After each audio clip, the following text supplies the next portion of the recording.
کے بارے میں، اور کوئی اور بندہ اس دنیا میں باقی نہیں ہے کہ انہوں نے جو حدیث سنی تھی اور ان کے پاس وہ حدیث موجود ہو. کہتے ہیں انہوں نے مجھ سے وہ حدیث سنائی.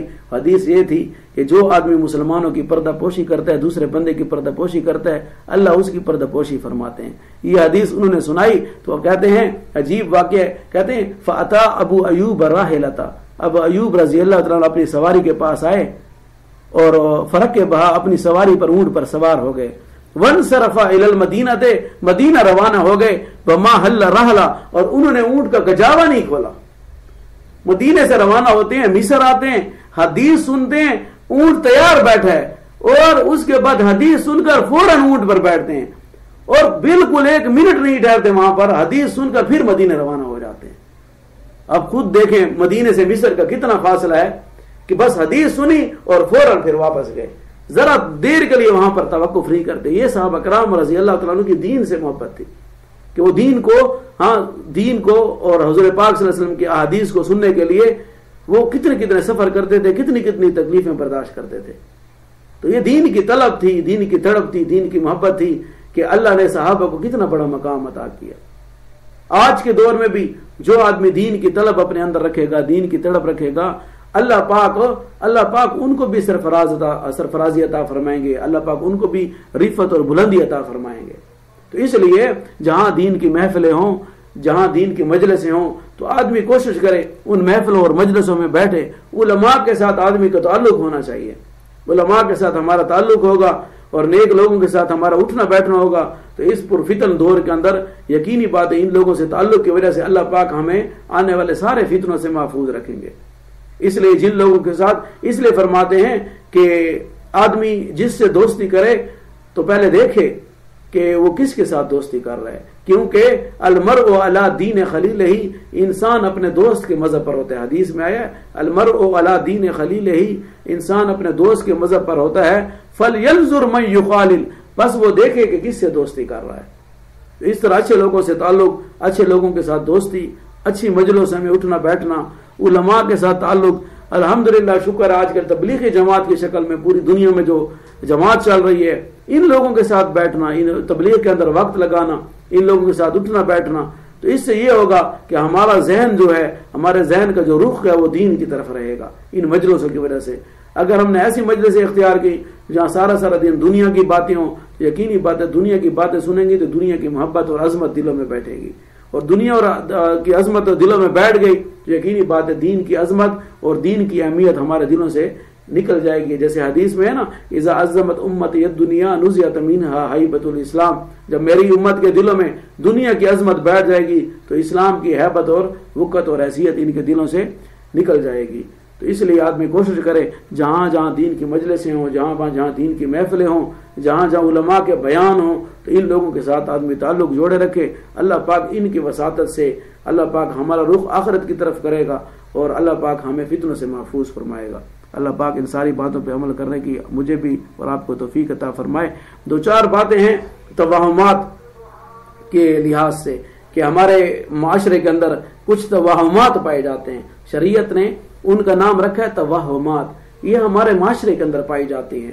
عموماً پتہ نہیں، شاید یہ ایک وقت میں تو برٹش انڈیا ہوا کرتا تھا، ہندو مسلمان اکٹھے رہا کرتے تھے، اور اس وقت یہ تفریق نہیں ہوئی تھی. بنگلہ دیش بعد میں الگ ہوا، اور ہندوستان اور پاکستان اور بنگلہ دیش یہ سارے اکٹھے تھے. اس وقت انگریزوں کی حکومت تھی، ہندو مسلمانوں کا رہن سہن اکٹھا تھا. تو بہت سی باتیں شاید ہندوؤں سے اود کر مسلمانوں میں آ گئی ہیں، اور مسلمان بہت پہلے سے ان چیزوں کو اپنے ذہنوں کے اندر بٹھائے ہوئے ہیں.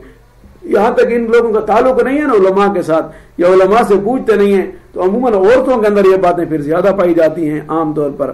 ایسے مثلاً عام طور پر یہ ہوتا ہے کہ بھائی گھر میں کہتے ہیں بھائی شام کو جھاڑو نہ دیا کرو، شام کو جھاڑو نہ دیا کرو، یہ چیز ٹھیک نہیں ہے. اور بعض لوگ پھر مختلف باتیں کرتے ہیں کہ بھائی شام کو جھاڑو دینے سے کوئی کہتا ہے کیا ہوتا ہے اور کوئی کہتا ہے کیا ہوتا ہے.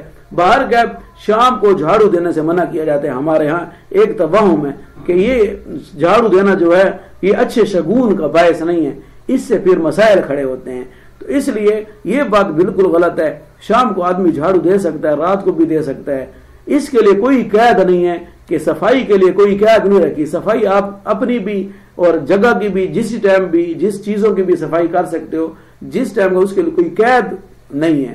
تو اس لیے یہ توہم عام طور پر. دوسری بات یہ ہے بھئی رات کو شیشہ دیکھنا نہیں یہ ٹھیک ہے، رات کو شیشہ نہ دیکھے آدمی، اس سے منہ ٹیڑھا ہو جاتا ہے، کوئی کہتا ہے کیا ہو جاتا ہے، کوئی کہتا ہے کیا ہو جاتا ہے. تو رات کو شیشہ نہیں دیکھنا چاہیے، یہ توہم ہے. یہ بات پتہ نہیں کیسے مسلمانوں کے اندر آ گئی. تو شیشہ دیکھنا منع نہیں ہے، ہاں زیادہ شیشہ دیکھنا یہ اچھا نہیں ہے. اس چیز کی طرف مطلب شریعت میں یہ چیز اچھی پسندیدہ نہیں سمجھی جاتی کہ آپ زیادہ شیشہ دیکھیں. ہاں حضور پاک صلی اللہ علیہ وسلم جب سفر میں جاتے تھے ایک شیشہ ان کے پاس ضرور ہوتا تھا، منع نہیں ہے دیکھنا. آپ شیشہ دیکھیں نا، اللہم انت حسنت خلقی فحسن خلقی، دعا بھی مانگے یا اللہ تو نے مجھے شکل اچھی دی ہے، ہاں صورت اچھی دی ہے، یا اللہ میری سیرت بھی اچھی کر دے. حضور پاک صلی اللہ علیہ وسلم نے دعا سکھائی ہے، شیشہ دیکھیں یہ دعا مانگے. تو شیشہ دیکھنا سنت ہے اور دعا مانگنا پھر وہ بھی سنت ہے. تو اس لیے اگر آپ دیکھتے ہیں جس ٹائم بھی دیکھتے ہیں، یہ ممانعت نہیں ہے کہ آپ رات کو نہیں دیکھ سکتے، دن کو دیکھ سکتے ہیں. تو رات کو بھی شیشہ دیکھا جا سکتا ہے. اور دوسری بات عورتیں کیا کرتی ہیں، بچے ہوتے ہیں نا چھوٹے، کوئی لوہا موہا کوئی چھری موری اس کے بستر کے ساتھ رکھ دیتی ہیں تاکہ یہ رہو کوئی جن مین بچے کو تنگ نہیں کریں گے. عام طور پر ہمارے ایک توہم یہ بھی پایا جاتا ہے. تو یہ چیزیں اسلام نے ان چیزوں کو ریکمینڈ نہیں کیا، کبھی بھی انٹرٹین ان چیزوں کو اسلام نہیں کرتا. تو اس لیے اسلام کے اندر یہ چیز نہیں ہے. علماء نے منع فرمایا اس چیز سے کہ بھئی چھری رکھنا یہ ٹھیک نہیں ہے. چھری رکھنے سے کچھ نہیں ہوتا، ہو یا نہ ہو کوئی فرق نہیں پڑتا. تو لوہا نہیں رکھنا چاہیے. اس نظریے کے تحت چھری اس نظریے کے تحت رکھی جاتی ہے کہ تاکہ بچے کو کوئی ہاتھ نہیں لگے گا کسی جن کا یا کسی اور چیز کا. تو اس لیے یہ چیزیں بھی ٹھیک نہیں ہیں. اور کہتے کہیں کالی بلی راستہ کاٹ جائے، ٹھیک ہے، عام طور پر کالی بلی راستہ کاٹ جائے جو بدشگونی کا باعث ہے، یہ چیز اچھی نہیں ہے. تو یہ بھی شریعت کے اندر اس کا کوئی وجود نہیں ہے. کالی بلی نہ، کالی بلا بھی راستہ کاٹ جائے کچھ بھی نہیں ہوتا. انسان کے اعمال اچھے ہوں، انسان کی توجہ اللہ کی طرف ہو، نظر اللہ پہ رکھے، حضور پاک صلی اللہ علیہ وسلم کی جو زندگی ہے وہ اپنی زندگی میں لے آئے تو کوئی مسئلہ نہیں ہے. آج نحوستیں جتنی بھی ہیں وہ ہماری بدعمالیوں کی وجہ سے ہے. آج جتنی پریشانیاں گھروں میں کھڑی ہیں، جتنی نحوستیں آئی ہیں، یہ ہماری بدعمالی ہیں. یہ عمل نہیں ہے جو باتیں ہم نے پھیلا رکھی ہیں. اپنی بدعمالیوں کو ہم توہمات کے پردے میں لپیٹ رہے ہیں اصل میں ہماری بدعمالیاں، اور نام دیتے ہیں کہ یہ توہمات کی وجہ سے ایسا ہوتا ہے. ایسی کوئی بات نہیں ہے. اور آنکھ بعض اوقات کہتے ہیں بھئی آنکھ پھڑکتی ہے، آنکھ پھڑکے تو یہ بھی بدشگونی کا باعث ہے. بائیں آنکھ یا دائیں آنکھ میری پھڑک رہی ہے، پتہ نہیں کوئی مصیبت مجھ پر آنے والی ہے. ایسی کوئی بات نہیں ہے. آنکھ پھڑکو تو ڈاکٹر کے پاس جاؤ، سمجھ آ رہے، اس سے پتہ کرو کہ کیا مسئلہ ہے میرے ساتھ، میڈیکل کوئی پرابلم ہے آنکھ پھڑکنا، ورنہ شرعی پرابلم یہ نہیں ہے. آنکھ پھڑکے تو کوئی مسئلہ نہیں ہے، لیکن اس سے کوئی مصیبت نہیں آتی. یا ہتھیلی خارش ہوتی ہے میری، یار میری ہتھیلی خارش ہو رہی ہے، پتہ نہیں کیا حساب ہے، شاید دولت مولت آنے کا چکر ہے یا کیا ہے. تو یہ بھی ایک قسم کا توہم ہمارے اندر پایا جاتا ہے. یا پاؤں خارش ہو رہے ہیں، شاید سفر پہ جانا پڑ رہا ہے، شاید آنے والے وقت میں مجھے سفر پر جانا پڑ جائے، تو پاؤں خارش ہونا، ہاتھ خارش ہونا، یہ کوئی ڈاکٹر سے جا کر پتہ کرے، علاج کروائے. شریعت میں اس کا کوئی ایسا کوئی وجود نہیں ہے. یا کوا صبح سویرے آ کر منڈیر پر بیٹھ جاتا ہے، کہتا ہے آج کوا آگے کوئی مہمان کے آنے کا شاید توقع ہے، مطلب ہے. تو اس قسم کا کوے کے آنے سے مہمان اتفاقاً آ جائے تو وہ اور بات ہے، کبھی کبھی اتفاق ہو بھی جاتا ہے، لیکن کوے آنے سے مہمان کا آنا اور یہ شگون لینا کہ بھئی مہمان ضرور آئے گا، یہ شریعت میں اس کا کوئی وجود نہیں ہے. ایسے یہ باہر سے یہ چیزیں آئی ہوئی ہے. اس لیے دین کے ساتھ تعلق نہ ہونا تو آدمی علماء سے پتہ نہیں کرتا. کتنا عرصہ ہو گیا مختلف باتیں ہمارے اندر پہلے، کبھی ہم علماء کے پاس گئے ہیں کسی عالم سے؟ اللہ نے فرمایا نا فاسألوا اہل الذکر ان کنتم لا تعلمون، جب کوئی مسئلہ تمہیں درپیش ہو نا تو اہل علم سے پتہ کرو، علماء کے پاس جاؤ نا، ٹھیک ہے، اور اس سے پتہ کرو کہ یہ مسئلہ پھر کیسے ہے. ہم علماء کے پاس تکلیف نہیں کرتے اور اپنے خاندانوں کے اندر اور اپنی فیملیوں کے اندر یہ باتیں رائج پا گئی ہیں اور وہ جڑ پکڑ گئی ہیں، مضبوط ہو گئی ہیں. اور کوئی بولے تو کہتے نہیں یہ بات اس طرح ہے، ہمارے یہاں کوا بول رہا تھا مہمان آ گیا تھا، اتفاق ہوا ہوگا ایسا، لیکن شریعت میں ایسی کوئی بات نہیں ہے. تو یہ کچھ 3-4 باتیں میرے ذہن میں آئی تھیں وقتاً فوقتاً مسائل کے ضمن میں. ساتھ ساتھ کوئی اگر ایسا سلسلہ شروع کریں گے کہ عام طور پر مسئلہ مسائل یا ایسا ٹاپک، میں نے رئیس کو کہا تھا کہ آپ ساتھیوں سے کہیں کوئی موضوع رکھیں یا موضوع دیں تاکہ اس موضوع کے مطابق